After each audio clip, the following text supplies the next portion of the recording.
L'Organisation pour l'harmonisation en Afrique des droits des affaires, OHADA en sigle, a organisé ce vendredi 17 mai 2024 une conférence à l'endroit des professionnels des médias et du droit ainsi que ceux du chiffre pour leur parler de l'existence de cette organisation, de ses réalisations et des apports de cette organisation pour la République du Burundi qui fait partie des États africains qui peuvent adhérer à cette organisation.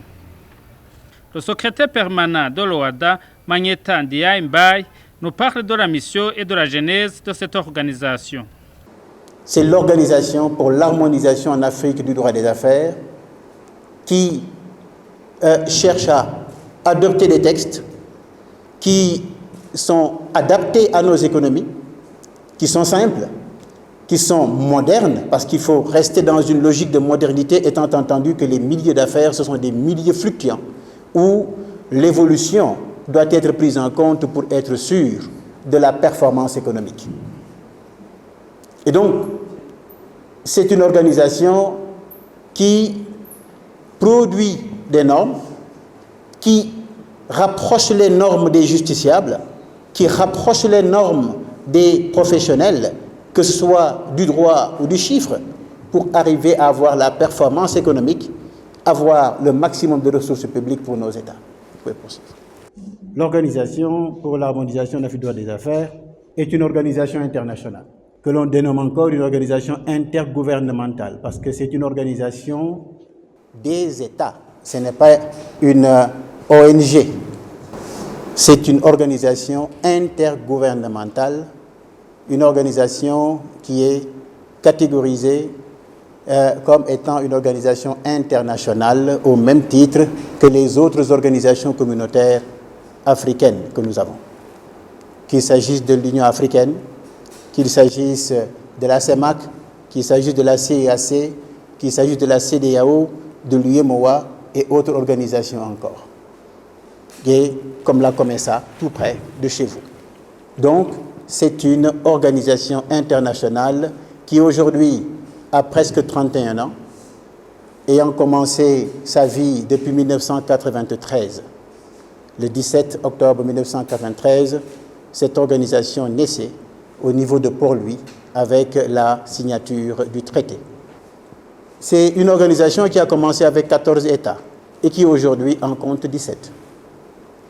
Le dernier État qui s'est rapproché et qui a adhéré à l'organisation, c'est la République démocratique du Congo, qui est votre voisin, qui est entré dans l'organisation depuis 2012.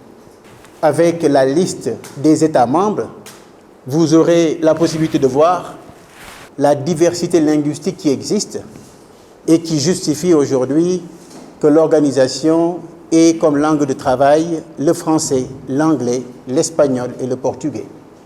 Nous envisageons très bientôt d'y rajouter l'arabe. Et nous poursuivons dans cette logique pour être sûrs que la langue ne constitue pas une barrière à l'adhésion. L'Organisation pour l'harmonisation en Afrique des droits des affaires comporte 5 institutions, entre autres la Conférence des chefs d'État et des gouvernements. L'Organisation pour l'harmonisation en Afrique des droits des affaires, OHADA, a 5 institutions. Nous avons la conférence des chefs d'État et de gouvernement qui réunit tous les chefs d'État et de gouvernement. Cette institution est intégrée à l'organisation depuis 2008. Cette conférence des chefs d'État est chargée d'assurer tout ce qui est orientation politique de l'organisation, mais également de modifier, s'il y a lieu, le traité lorsqu'il y a un changement d'orientation quelconque. Deuxième institution qui est également très importante, c'est le Conseil des ministres. Le Conseil des ministres qui est composé de l'ensemble des ministres de la Justice et des ministres des Finances des pays membres de l'organisation. Ce Conseil est non seulement l'organe de contrôle et de supervision du fonctionnement des institutions, mais c'est également l'organe législatif de notre organisation. L'Organisation pour l'harmonisation en Afrique du droit des affaires n'a pas de parlement. Les textes sont adoptés par le Conseil des ministres.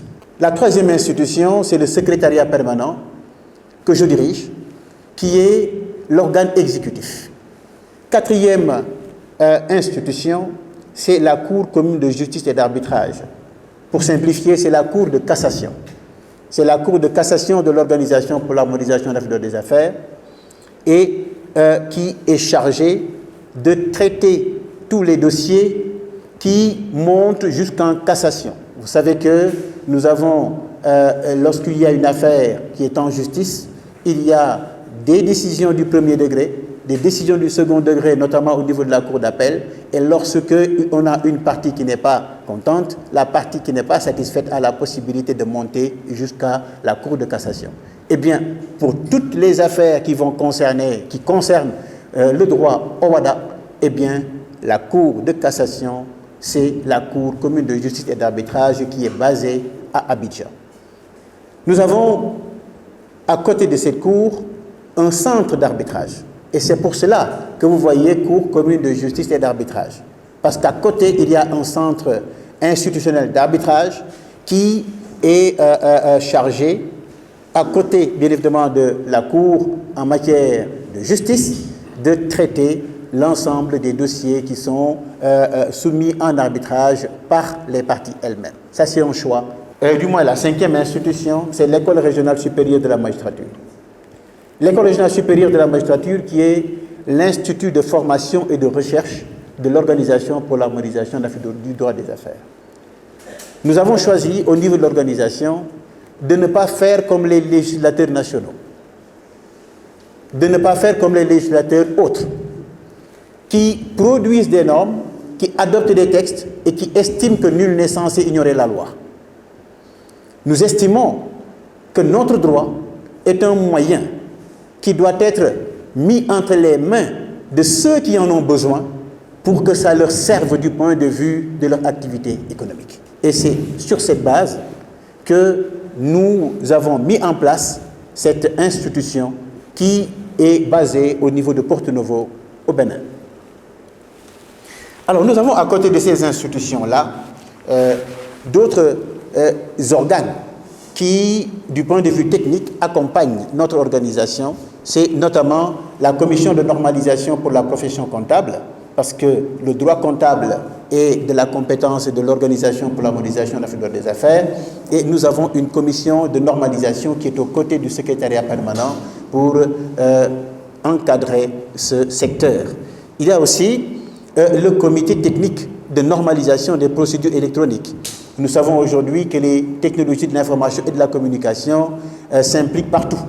Et nous avons besoin d'encadrer tous les dispositifs liés à la signature électronique, liés à la tenue des assemblées générales en ligne, liés à la tenue des réunions du conseil d'administration en ligne. Et il faut pour tout ça, il faut un encadrement, et c'est pour cela que nous avons ce comité technique. Nous avons dans chaque État membre une commission nationale OHADA qui est composée des représentants du ministre des Finances, des représentants également du ministère de la Justice, mais surtout des représentants des ordres professionnels et des autres ministères de tutelle en fonction des questions qui sont discutées. Et c'est cette commission qui étudie tout projet de texte et qui représente l'État au niveau du comité des experts. C'est un système normatif qui est fondé sur l'unanimité, sur le consensus global. Donc il n'y a pas un texte qui est adopté à la majorité. Ce sont des textes qui s'appliquent directement dans tous les États membres de l'organisation dès que c'est adopté et que c'est entré en vigueur. Quels sont en fait les apports de l'OHADA dans un pays membre de cette organisation? Encore une fois, le secrétaire permanent de l'OHADA. Alors, nous pouvons résumer ces apports en deux cadres. Du point de vue de l'expertise, nous avons plus de formation, plus de renforcement de capacité, plus d'expertise, plus de compétences et plus d'opportunités d'affaires. Et d'un autre côté, il y a le marché, l'extension du marché. Lorsque nous sommes devant un professionnel qui a plus de compétences et d'un autre côté qui a un marché beaucoup plus élargi, parce que les domaines d'intervention sont multipliés par N. Mais surtout, il y a une collaboration interprofessionnelle entre les différents États. Eh bien, on se retrouve devant des professions qui sont plus valorisées et devant plus de résultats de la part de ces professionnels. Puisque c'est l'État qui décide de l'adhésion, c'est bien beau que l'on dise, mais qu'est-ce que le professionnel gagne, qu'est-ce que l'entreprise gagne, mais surtout, qu'est-ce que l'État peut y gagner. Mesdames et messieurs, vous n'êtes pas sans savoir que l'État a besoin de ressources publiques. L'État a besoin de paix sociale. L'État a besoin de cohésion sociale. Et pour avoir ces trois, pour les avoir, il faut nécessairement que l'État ait un cadre qui puisse permettre au secteur privé de mieux contribuer à sa mission de service public. Et mieux contribuer à sa mission de service public, c'est augmenter le nombre de contribuables, augmenter le montant des contributions. Pour augmenter le nombre de contribuables, il faut augmenter le nombre d'entreprises formalisées. Augmenter le nombre d'entreprises formalisées, c'est également augmenter le nombre d'emplois. Augmenter le nombre d'emplois, c'est réduire la pauvreté. Si on y arrive avec un État membre, c'est parce qu'on peut y arriver avec tous les autres États qui veulent bien adhérer à notre organisation.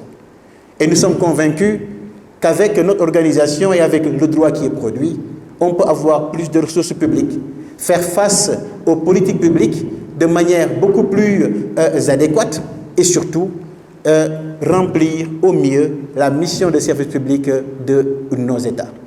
Et donc, nous estimons et nous espérons bien évidemment que la République du Burundi, que nous approchons et qui nous approche aussi, parce qu'il y a une étude de faisabilité qui est en cours, qui a été initiée par la République du Burundi pour voir l'opportunité ou non de devenir membre de l'Organisation pour l'harmonisation en Afrique du droit des affaires.